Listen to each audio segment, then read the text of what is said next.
사도 바울이 6월절을 맞아서 예루살렘으로 가는 여정에 드로아라는 곳에서 일주일 동안 머물면서 특별 집회를 했습니다. 이제 내일이면 강사였던 바울이 이곳 드로아를 떠나게 됩니다. 그 전날 밤에 모여서 마지막 예배를 드리는 순간이에요. 오늘 본문 7절 말씀을 보겠습니다. 그 주간의 첫날에 우리가 떡을 떼려 하여 모였더니 바울이 이튿날 떠나고자 하여 그들에게 강론할세 말을 밤중까지 계속하매. 그 주간의 첫날이라고 하는 말은 일요일을 말합니다. 우리 달력의 맨 앞에 첫날이 일요일이죠. 주일입니다. 주일 저녁에 드로아 교회 교인들이 예배드리러 모였습니다. 떡을 떼려 하여 모였다. 이 말은 성만찬을 거행했다라고 하는 말이죠. 성만찬을 거행하면서 예배를 드리는데 그날 밤 바울의 설교가 밤이 늦도록 계속 이어집니다. 여러분, 이 심정을 우리가 좀 이해할 필요가 있습니다. 내일이면 이 사랑하는 양떼를 떠나가야 하는 목자의 심정입니다. 온갖 환난과 박해가 계속 이어지는 그 험난한 과정을 겪으면서 낳은 영적인 자녀들이 이들입니다. 그런데 이제 앞으로 이들을 다시 만날 수 있을지 없을지 기약이 없어요. 바울은 이미 내가 로마도 보아야 하리라 라고 선언을 했습니다. 그러니까 이 사람들과 마지막 한 말씀이라도 더 나누고 싶은 그 간절한 마음의 설교가 많이 길어진 것이죠. 바울은 고린도 후서에서 스스로 말하기를 내가 말에는 부족하다 그랬습니다. 언변이 뛰어난 달변가가 아니었다는 말이에요. 시작한 말이 마무리가 잘 지어지지 않고 버벅대는 일이 많은 그런 사람인데 그렇게 어눌한 말씨로 설교를 하면서도 밤이 깊었는데 설교를 끝낼 줄 모르고 날이 새도록 계속 이어지는 거예요. 그런데 그만 그 늘어진 설교 시간 때문에 웃지 못할 사건이 벌어졌습니다. 본문 8절 말씀입니다. 우리가 모인 윗다락에 등불을 많이 켰는데 기약 없는 이별을 앞에 두고 이 사람들이 지금 다락방에 모여 앉아 있습니다. 우리 문화에서는 다락방이라고 하면은 부엌 위나 안방 위에 좀 나지막하고 좁은 그런 공간이죠. 여러 가지 잡다한 가재 도구들을 보관하는 수납 공간 역할을 하는 곳이 다락방입니다. 그러나 이스라엘 문화에서는 다락방이라는 것이 좀 개념이 다릅니다. 2층을 말하는 것이 다락방이에요. 우리식의 다락방보다는 훨씬 높고 훨씬 넓은 그런 공간입니다. 그래서 예수님이 잡히시기 전날 밤에도 마가네 집 다락방에서 제자들과 함께 식사 교제를 나누셨고 또 오순절에 120명이나 되는 사람들이 모여서 성령을 받은 것도 바로 그곳입니다. 오늘 본문에서 집회로 모인 이 다락방은 각별히 윗다락이라는 표현을 쓰고 있습니다. 3층을 말하는 것이죠. 다락이 2층이니까 윗다락은 그거보다 더 위 3층에 모여서 사람들이 잔뜩 모여 앉았습니다. 여러분의 그 상상력을 좀 동원하셔서 그 장면을 한번 상상해 보시기를 바랍니다. 3층 다락방에 사람들이 잔뜩 모여 앉았습니다. 그곳의 환경이 어땠겠어요? 사람들 몸에서 뿜어져 나오는 열기에다가 조명을 위해서 등잔불을 여러 개 켜놓았는데 그 등불에서 여러분 어린 시절 내지는 예전 시절 생각이 나십니까? 등잔불 켜놓으면 어떻게 돼요? 오랫동안 켜놓으면 집 벽지에도 끄름이 가득하고 코 밑에도 새카맣게 되고 그렇게 되지 않습니까? 이걸 여러 개를 지금 켜놨다고 생각을 해보세요. 이 곳은 아마 매캐한 그름이 가득 차고 앞이 뿌옇고 공기가 심이 탁한 그런 답답한 공간이었을 것입니다. 산소가 부족하고 졸음이 오고 그런 공간이죠. 그날 밤 그런 환경 속에서 앉아서 바울의 설교에 귀를 기울이고 있는 사람들 사이에 유두고라고 하는 청년이 섞여 있었습니다. 참고로 유두고라고 하는 이름은 당시 헬라 지역에서 흔한 이름이었는데요. 주로 신분이 비천한 사람에게 붙여진 이름이라고 합니다. 우리식으로 하면은 돌쇠, 용팔이 이런 이름 정도 되겠어요. 귀한 집 자식에게 예전이라고 해도 돌쇠, 용팔이 이런 이름 잘 지어주지 않죠. 유두고도 바로 그런 정도의 인물이라는 것입니다. 신분이 비천했던, 아마도 종 노예였던 그런 청년 유두고가 휴일도 따로 없던 그 시절에 하루 종일 노동에 시달려서 피곤했지만 그래도 말씀을 사모해서 늦은 밤에 말씀을 듣겠다고 그 다락방에 나와서 앉아 있는 거예요. 유두고는 자리가 비좁아서 그랬는지 아니면 공기가 탁해서 환기가 잘 되는 곳을 찾아서 갔는지는 정확히 알 수 없지만, 아무튼 창문을 열고 창틀에 걸터 앉아서 바울의 설교를 듣게 됐습니다. 그런데 그만 이 청년이 사고를 냈어요. 바울의 설교가 밤이 늦도록 지루하게 이어지니까 피곤했던 유두고 청년이 꾸벅꾸벅 졸다가 그만 3층 창 밖으로 떨어지는 사고가 난 것입니다. 사람들이 빨리 내려가서 보니까 이미 죽어 있었어요. 사람들이 웅성거리고 난리가 났습니다. 사람이 죽었다고. 그때 바울이 설교를 잠시 중단하고 아래층으로 내려갔습니다. 바울이 그 죽은 청년 위에 엎드리고 그 청년을 부둥켜 안고 기도를 한 결과 청년이 다시 살아나게 되었다 하는 내용이죠. 제가 어린 시절 또 청년 시절에 오래전에 이 본문을 가지고 하는 설교를 들었던 기억이 나는데요. 대략 이런 논조의 설교였던 것으로 기억을 합니다. 유두고는 왜 떨어져서 죽었는가? 유두고는 졸다가 떨어졌다. 지금은 자다가 깰 때다. 마귀가 그렇게 우는 사자처럼 삼킬 자를 찾고 있는 이때에 정신을 바짝 차리고 말씀으로 무장해야지 유두고처럼 졸고 있다가는 낭패의 자리에 떨어지게 된다. 특별히 설교 시간에 조는 사람 조심해라. 지금도 조심하시기 바랍니다. 네. 여기는 떨어지지는 않으니까요. 걱정은 하지 마시고. 또 유두고는 앉지 않을 곳에 앉았다는 거예요. 창틀은 어떤 곳입니까? 방 안도 아니고 방 바깥도 아니고 딱 경계선에 위치한 곳이죠. 우리도 세상에 한 발을 디뎌놓고 또 한 발은 주님께 디뎌놓고 이렇게 양다리 걸치고 어중간하게 살면 안 된다. 주님 안에 깊숙이 두 발을 다 들여놓자. 이런 말씀이 기억이 나요. 또 유두고는 높은 곳에 있다가 떨어졌다는 거예요. 그러니까 일반 성도의 자리에서 더 높고 더 중요한 직분의 자리로 갈수록 더욱더 조심해야 된다. 어떻습니까, 여러분? 그럴듯하죠. 그런데 그럴듯하게는 들리는데요, 이것이 전형적인 알레고리 설교라고 하는 것이죠. 풍유적인 해석, 영적인 해석이라고 하는 것입니다. 성경 해석에 한마디로 문제가 있다는 거예요. 올바른 성경 해석을 하는 데 있어서 가장 중요한 것은 어느 한 구절을 해석할 때 그 본문이 속해 있는 문맥 속에서 그 의미를 파악해야 한다 하는 것입니다. 먼저 그 구절에 가장 가까운 근전 문맥을 파악하고 그래도 분명하지 않을 때는 좀 더 떨어진 원접 문맥까지 살펴보면서 해석할 때 올바른 해석을 할 수 있는 것입니다.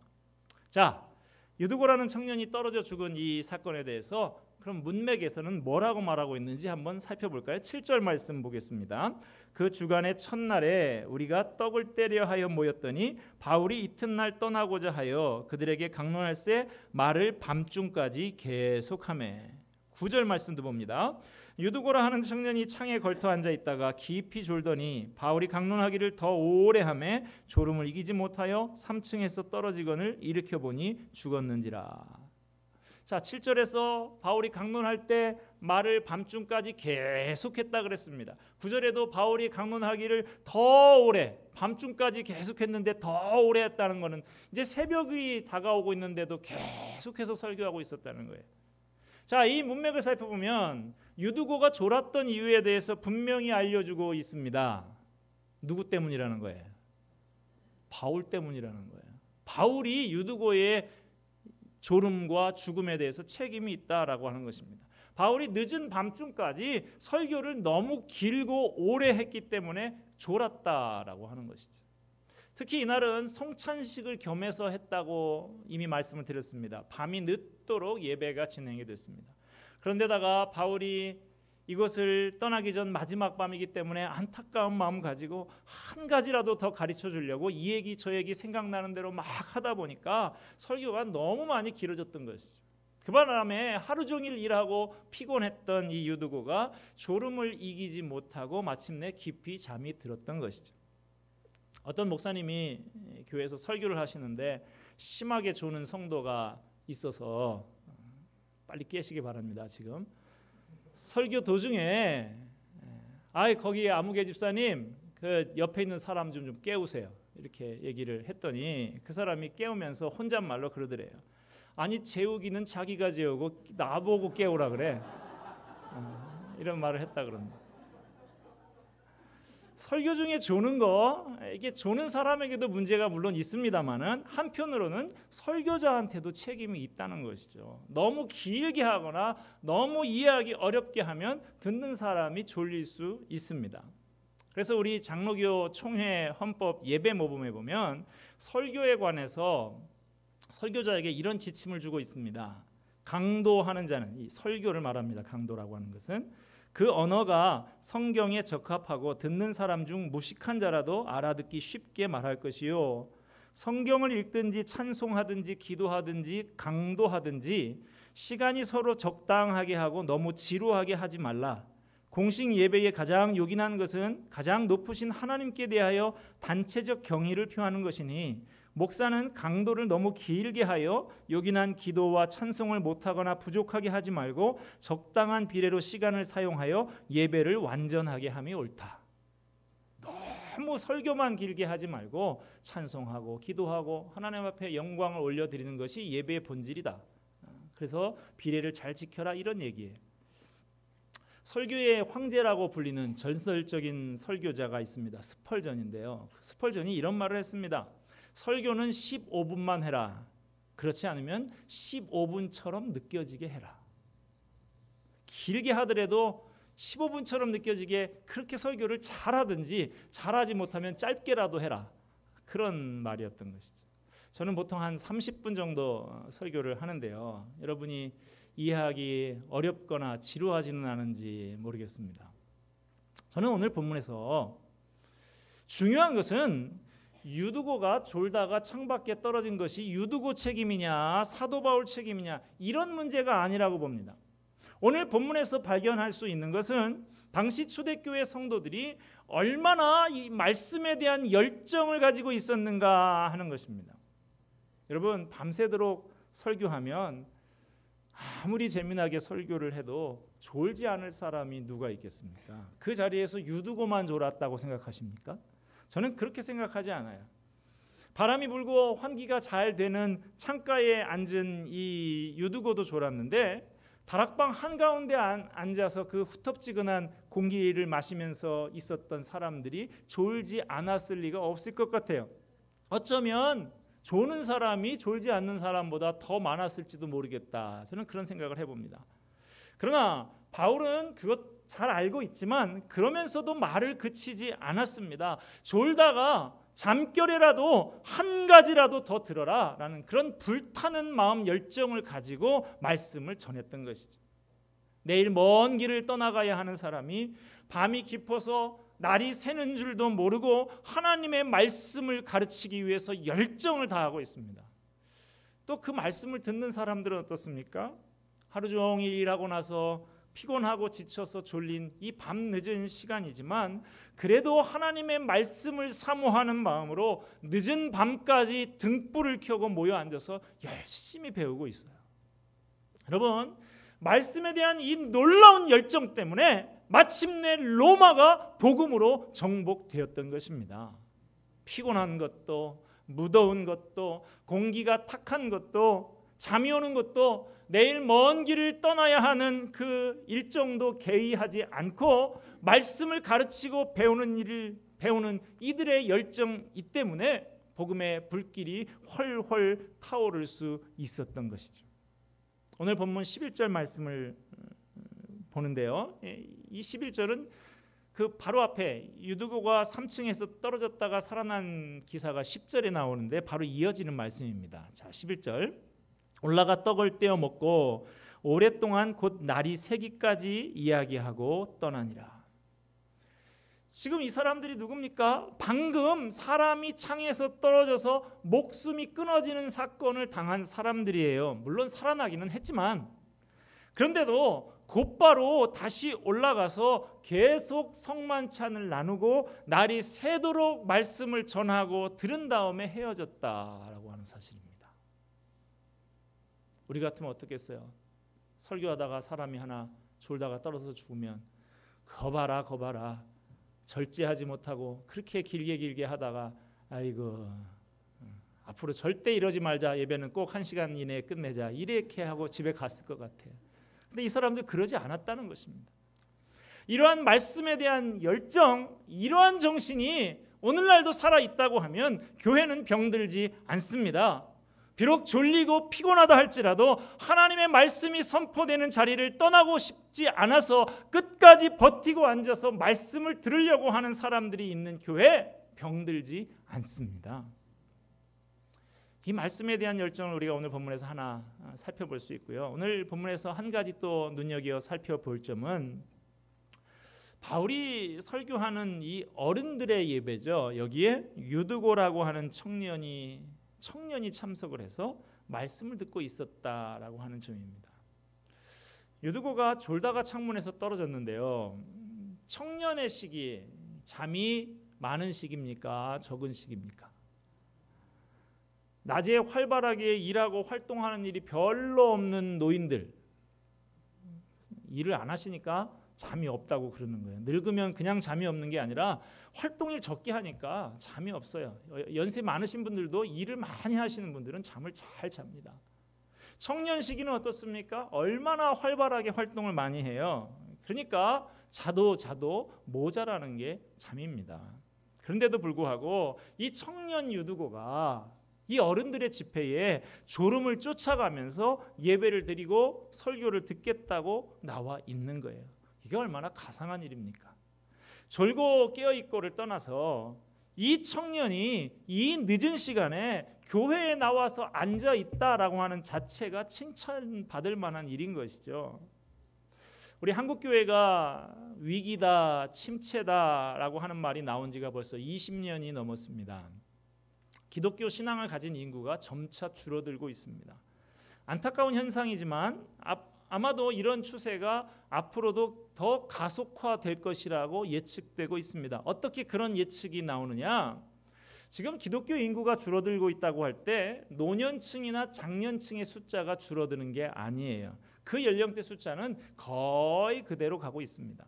숫자가 주는 것은 대부분 다음 세대, 즉 청년, 청소년, 아이들입니다. 이 다음 세대의 숫자가 급격하게 줄어들고 있는 것이죠.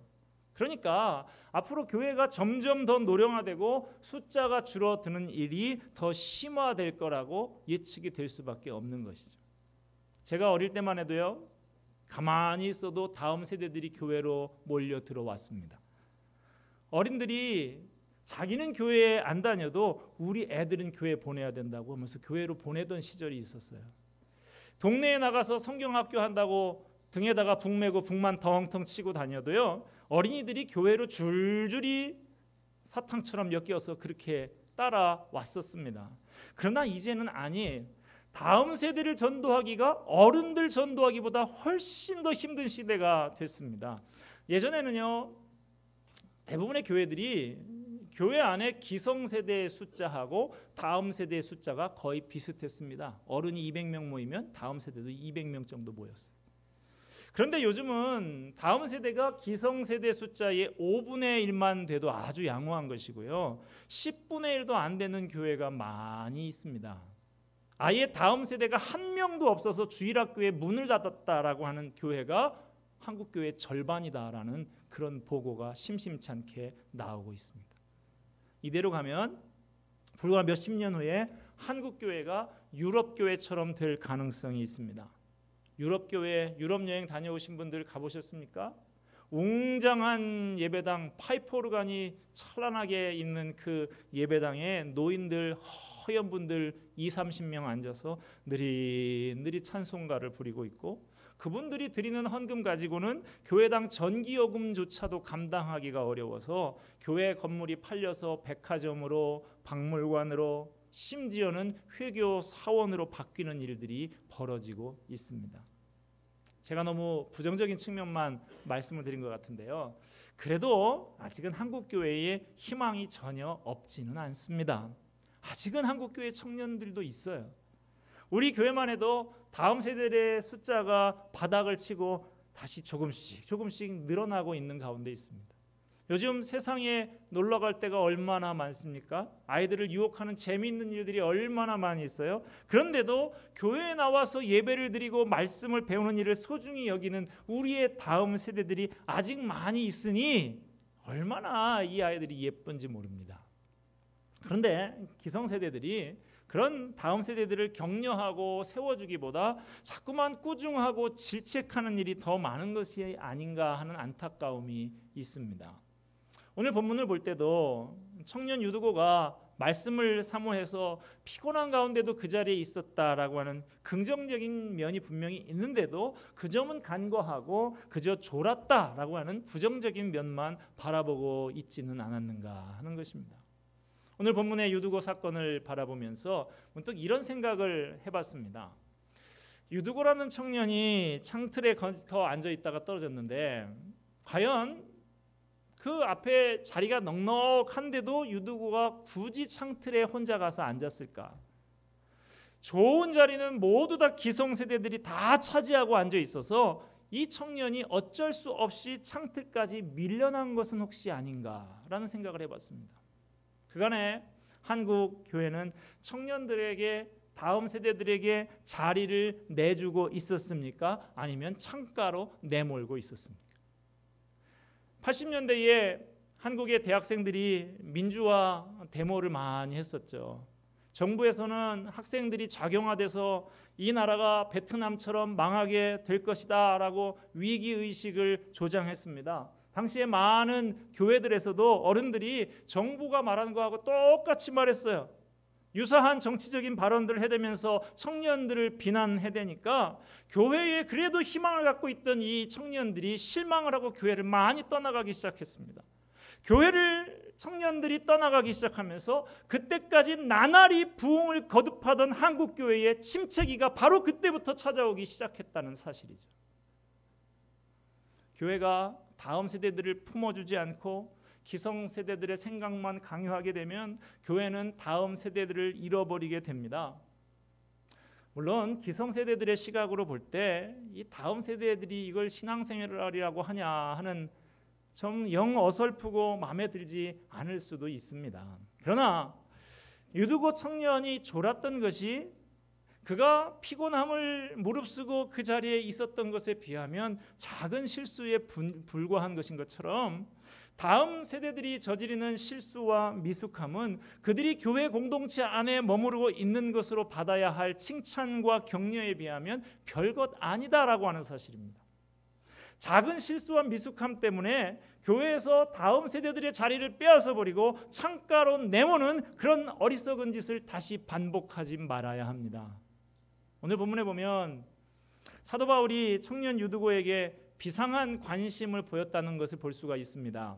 청년이 졸다가 밖으로 떨어지니까 바울이 설교를 중단하고 내려가서 청년 위에 엎드리고 청년을 부둥켜 안고 살려주는 모습을 볼 수가 있습니다. 그렇게 말씀 전하는 일을 소중하게 생각하고 그 일에 열정을 가지고 있던 바울이지만 그 일을 중단하고 뛰어내려와서 청년을 부둥켜 안고 그를 살리는 데에 혼신의 힘을 다하는 것을 볼 수가 있습니다. 바로 이것입니다. 야단만 칠 것이 아니라 청년을 부둥켜 안고 살려주는 일을 교회가 해야 한다는 것이죠. 청년들이 철이 없다고 탓하기만 할 것이 아니라 교회가 청년들의 고민을 함께 안고 씨름하며 해결해 주어야 합니다. 그래야 청년들이 다음 세대들이 살아나는 것입니다. 오늘 본문 마지막 부분 12절 말씀해 보면 사람들이 살아난 청년을 데리고 가서 적지 않게 위로를 받았다고 했습니다. 기성세대들이 다음 세대가 살아난 모습을 보면서 큰 위로를 받고 기뻐하는 아름다운 모습을 우리는 보고 있습니다. 다음 세대는 기성세대의 사랑을 받고 자라야 합니다. 새로 심은 나무가 햇볕을 받지 못하고 물을 적당히 흡수하지 못하면 말라 죽어가듯이 다음 세대들이 기성세대를 통해서 사랑과 배려를 받지 못하고 말씀의 가르침을 받지 못하게 되면 차츰 죽어갈 수밖에 없습니다. 기성세대와 다음 세대가 그리스도의 사랑과 교훈 가운데서 함께 어우러져 살아가는 것이 가장 바람직한 것입니다. 그보다 아름다운 것이 없습니다. 다음 세대의 숫자가 줄어드는 교회, 지속 가능하지가 않아요. 미래가 없다는 말입니다. 지금 온 교회가 새생명 축제를 열심히 준비하고 있지만 저와 교역자들은 현재 사역도 중요하지만 동시에 내년 사역을 계획하는 일에 열중하고 있습니다. 내년에는 우리 교회의 목회 방향을 좀 더 다음 세대 중심으로 전환하려고 합니다. 농어촌 학생들을 위한 학사도 시작하려고 준비를 하고 있고요. 교회의 모든 프로그램을 진행하는 데 있어서 다음 세대를 전도하고 다음 세대를 살리고 다음 세대를 세워나가는 데에 목회의 우선권을 두려고 하고 있습니다. 그래서 다음 세대 사역으로 소문난 교회가 되고 다음 세대가 나날이 늘어나고 있는 그런 교회를 만들어 가려고 합니다. 이를 위해서 교역자들이 머리를 짜고 아주 기도를 하면서 연구하고 있는데 여러분들도 힘을 모아서 기도해 주시기를 부탁을 드립니다. 교회는요, 현재가 좋은 교회가 있고 미래가 좋은 교회가 있습니다. 여러분, 우리 교회는 어떤 교회가 됐으면 좋겠습니까?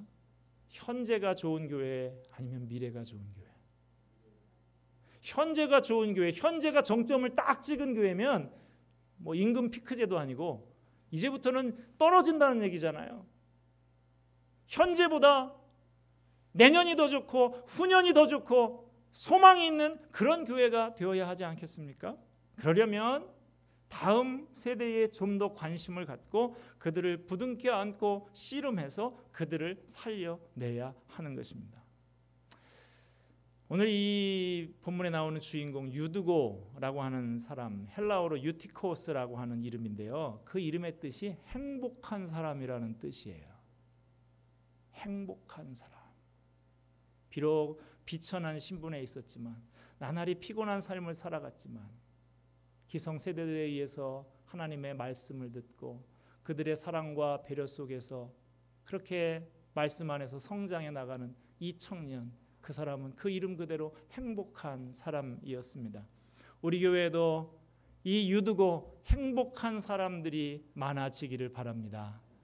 다음 세대들이 기성세대의 관심과 사랑 속에서 무럭무럭 그 신앙이 자라가고 기성세대는 그들이 살아나고 그들이 자라나는 그 모습을 보면서 위로를 얻고 소망을 갖게 되기를 소원합니다.